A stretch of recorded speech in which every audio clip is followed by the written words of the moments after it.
La presse néo-zélandaise nous a critiqués. Les All Blacks nous ont boudés. Et pourtant, cette équipe de France réserviste a regardé l'adversaire qui l'avait pris de haut, droit dans les yeux, s'inclinant de 4 petits points face à des Blacks qui ont tremblé jusqu'à la dernière action. Pourtant, Fabien Galthié a choisi de titulariser 10 nouveaux joueurs pour le match 2 de la tournée en Nouvelle-Zélande.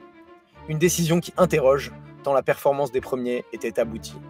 Pourquoi Fabien a-t-il fait ce choix? Jingle.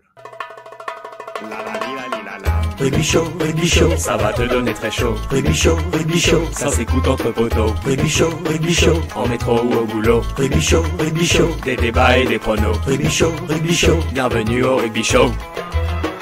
En Victor, on nous promettait l'enfer en Nouvelle-Zélande à Dundee pour le premier match de cette tournée avec 8 joueurs qui n'avaient jamais porté le maillot de l'équipe de France. On perd seulement de 4 points.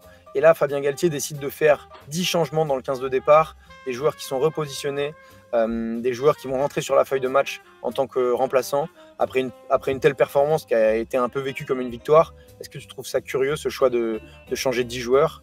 Alors mon cher Totiche, je trouve ça assez curieux parce qu'on avait l'habitude de voir Galthié être dans la continuité. Souvent quand les équipes performent, il reconduisait assez souvent le même 15. Après c'est une tournée où il teste de nombreux joueurs. C'est quand même après, j'ai pas senti Fabien Galthié ultra content de la performance des Bleus parce que si vous voyez là, après, il a dit j'étais pas déçu mais pas content non plus. Pas content parce qu'en fait le score bien sûr est étriqué. Sur le match, on a vu quand même les All Blacks largement dominés sur toutes les stats. Mais vraiment, c'est du simple au triple en nombre de passes, c'est du simple au triple en nombre de mètres gagnés, c'est du simple au triple, je crois, en nombre de fois que les Blacks ont perforé notre défense. Ils ont eu 3 essais refusés, donc c'était souvent, on nous promettait de prendre 50 points. Bon, ils en ont marqué 30, ils en ont eu 20 de refusés, quoi.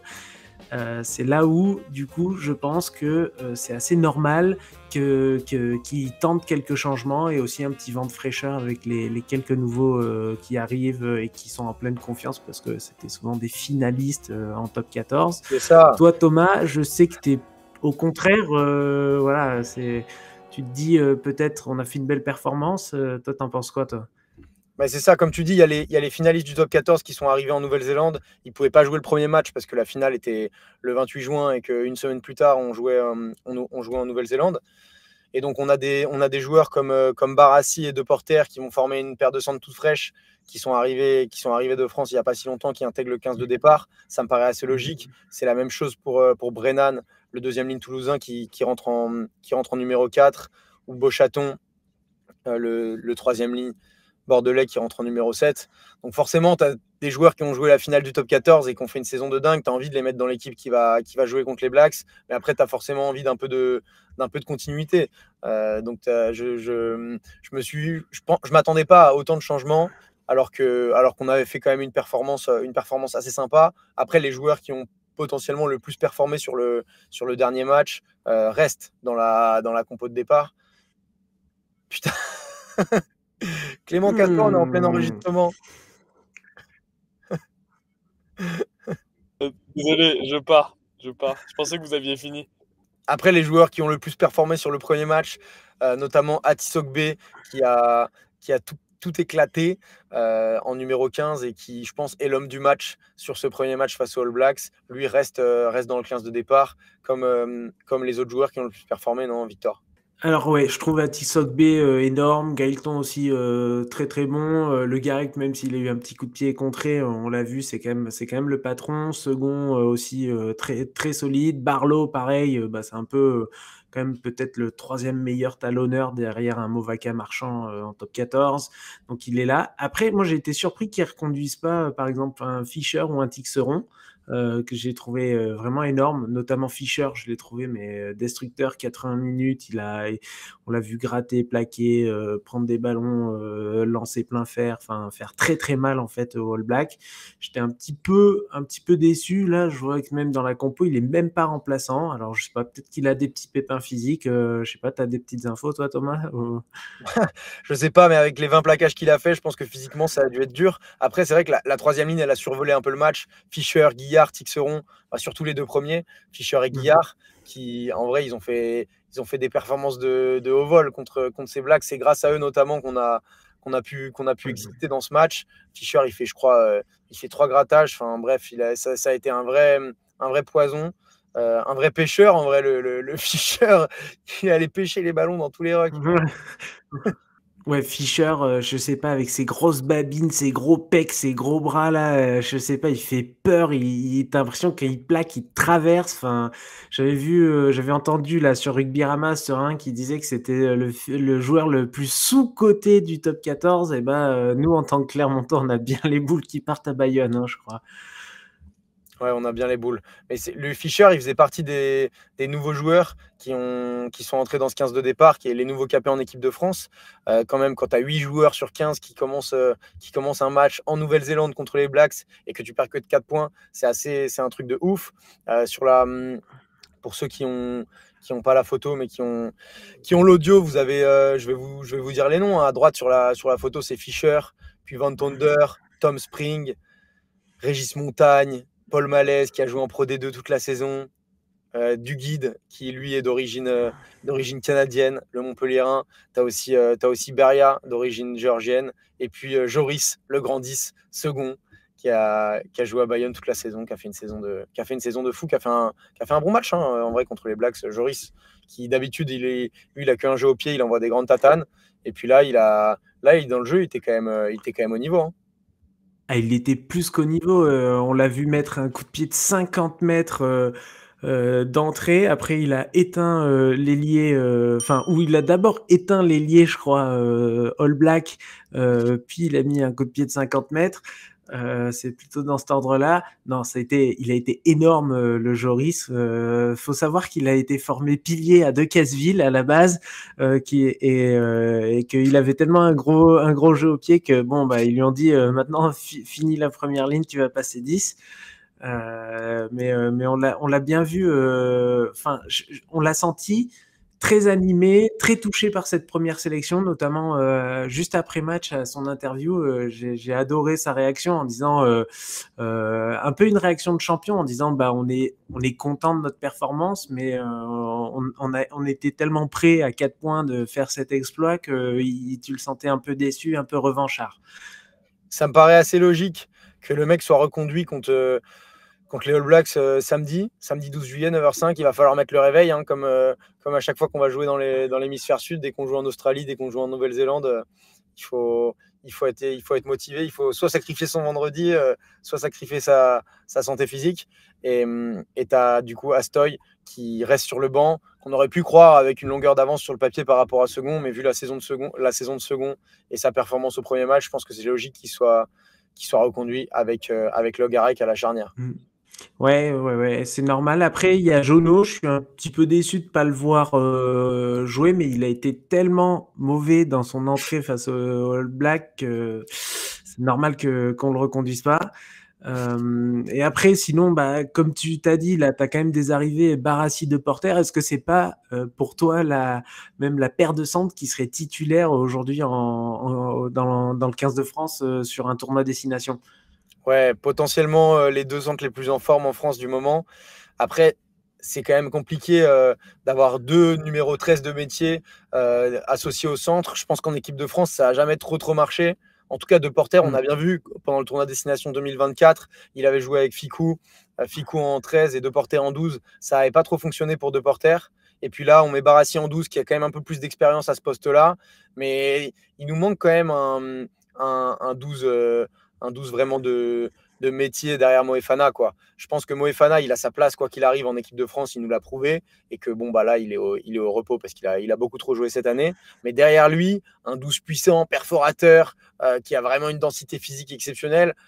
c'est difficile à trouver. En tout cas, c'est rare, c'est assez rare en équipe de France. On va voir si Barassi fait le job, mais c'est vrai que c'est une très belle paire de centres sur le papier. Ouais, c'est vrai. Et après, du coup, il nous reste Barré. Barré, c'est un vrai 15. C'est un peu pour moi un Thomas Ramos bis. Un mec qui peut aussi jouer 10, qui a un très bon jeu au pied, qui peut être buteur aussi, une alternative si jamais je pense que, tu vois, j'en sais rien, Le Gars et Second, ils sont pas là. Peut-être que Barré, il peut même prendre le relais au but. Donc je trouve ça intéressant en fait dans le système de jeu un peu de Fabien Galtier d'avoir un Thomas Ramos un peu bis. Et du coup ça fait que Atisogbe va être plutôt décalé en 14 et Barré lui va je pense pouvoir manier un peu son pied, occuper un peu mieux le terrain que l'aurait fait peut-être Atisogbe, même si Atisogbe était énorme, mais pour moi c'est plus un 14 qu'un 15 Atisogbe. Et après, Galton, il joue un peu de sa polyvalence parce que il peut jouer centre, il peut jouer 12, il peut jouer 13, il peut jouer 11, il peut jouer 14. Enfin, il peut jouer partout, je crois, Galton. Ouais, c'est pratique d'avoir un mec comme ça dans son équipe. Atisogbe, pareil, tu as raison quand tu dis que Atisogbe, c'est plus un ailier qu'un 15, mais quand tu vois sa performance là en 15, ça fait quand même rêver. Mais c'est vrai que derrière, c'est quand même assez solide. C'est quand même des mecs qui pourraient être titulaires, ou enfin, en tout cas qui sont potentiellement numéro 2 à leur poste, ou numéro 3, mais voilà, qui sont proches dans la hiérarchie et qui sont assez solides. Moi, c'est peut-être devant qui me fait un peu peur quand tu connais les Blacks, comme tu sais, comment ils sont forts à tous les postes, et en mêlée, on a quand même potentiellement un peu souffert. Et là, il va pleuvoir, apparemment, pendant ce match à Wellington samedi. Donc, ça veut dire beaucoup de mêlées. On a vu qu'il y avait eu 7 changements, donc potentiellement de la fraîcheur physique dans ce pack. J'espère que ça va bien tenir les mêlées. En tout cas, là, c'est vraiment, on a tout changé, quoi. On s'est dit, allez, les mecs, ils sont trop fatigués, ils ont tout donné. Une semaine d'intervalle, ça leur suffit pas pour se reposer. On fait rentrer du 109. Ouais, c'est ça. Alors après, ça me fait un peu peur, notamment par exemple la troisième ligne, qui est complètement novice, hein, Van Tonder, Beauchaton et Abadi en 8. J'ai vu que la dernière fois qu'Abadi a joué en 8, c'était saison 2022-2023 avec Brive. Il était même pas encore allé à Toulon. C'est un vrai défi pour lui. Après, si je te dis la semaine dernière, quand tu as vu Fischer, Guyard et Tixeron, bon, qui étaient un peu reconduits du match face à l'Angleterre, mais face aux Blacks, je flippais aussi un petit peu en me disant, bon, c'est un niveau encore au-dessus, est-ce qu'ils vont savoir élever leur niveau de jeu, et force est de constater qu'ils nous ont prouvé qu'ils avaient le niveau. Hein. Ouais, moi je suis un peu triste de pas revoir Guillard ou de pas revoir un Fischer. J'aurais bien vu Guillard d'ailleurs remonter en deuxième ligne parce que son poste de prédilection c'est plutôt la deuxième ligne, notamment numéro 5. Et donc là il avait joué 8. D'ailleurs Fabien il avait expliqué que c'était parce que on n'avait pas beaucoup de 8 en équipe de France, qu'il fallait en former, etc. Mais là, bon voilà, Mathias Alagahu, pour moi, c'est pas de la trempe de Guillard. Et Brennan Guillard, ça aurait fait très mal. Ça, pareil, c'est une association en équipe de France qu'on va voir dans le futur, même avec la A. Hein. Tu as Flamand Meafou qui sont là, mais derrière, c'est Brennan et Guillard qui sont en train aussi de prendre le flambeau et de potentiellement rentrer fort sur les fins de match. Mais bon, en tout cas, ça risque de faire des étincelles samedi à Wellington. Et nous, on se demandait, il y avait une question qu'on avait vraiment très envie de vous poser. Est-ce que c'est la bonne compo pour mettre une branlée aux All Blacks? Faire taire toute la presse néo-zélandaise. On a déjà commencé à faire taire puisqu'ils s'attendaient vraiment à ce qu'on mette une branlée. Là, c'est vrai qu'il y a un peu plus de joueurs d'expérience. On vous attend dans les commentaires. On sélectionnera les 2 meilleurs commentaires pour la vidéo de la semaine prochaine. Potentiellement, nouvelle compo, on vous reposera une question similaire. En tout cas, ce qu'il faut savoir du côté All Black, c'est que Monsieur Scott Barrett, le capitaine, qui est un des 3 frères Barrett, un frère de Jordi, frère de Boden, rien que ça, il s'est blessé et donc il ne participera pas au reste de la tournée. Donc bon, dommage de ne pas avoir ce joueur-là sur le terrain, mais bon, je crois que c'est pas plus mal pour nous. Ouais, je crois qu'il y a c'est pareil pour Rhys, je sais pas s'il va revenir, il avait pris un KO, je pense pas qu'il joue, et c'était quand même l'ailier des Crusaders qui a été meilleur marqueur, je crois, du Super Rugby, si je me trompe pas, ou pas loin. Donc c'est quand même 2 gros atouts un peu en moins qu'ont les All Blacks. À voir s'ils ont une profondeur aussi de banc et d'équipe comme le 15 de France. Donc voilà, mais je sens les Bleus ultra motivés pour aller relever ce défi et je suis assez excité de voir ça samedi 9h05 dans mon canapé face à Canal+. Hein. Moi aussi, j'ai très hâte, mon Victor. Et je suppose que toutes les personnes qui ont regardé cette vidéo sont très chauds pour ce match de 9h05, samedi 12 juillet. Quoi qu'il arrive, il y aura un débrief du Rugby Show en début de semaine prochaine de ce match de la tournée face aux All Blacks, potentiellement pour aller égaliser avant de perdre la tournée pour de bon. Donc voilà, vous me direz si vous pensez qu'avec cette équipe, on peut leur mettre une branlée ou potentiellement prendre une branlée.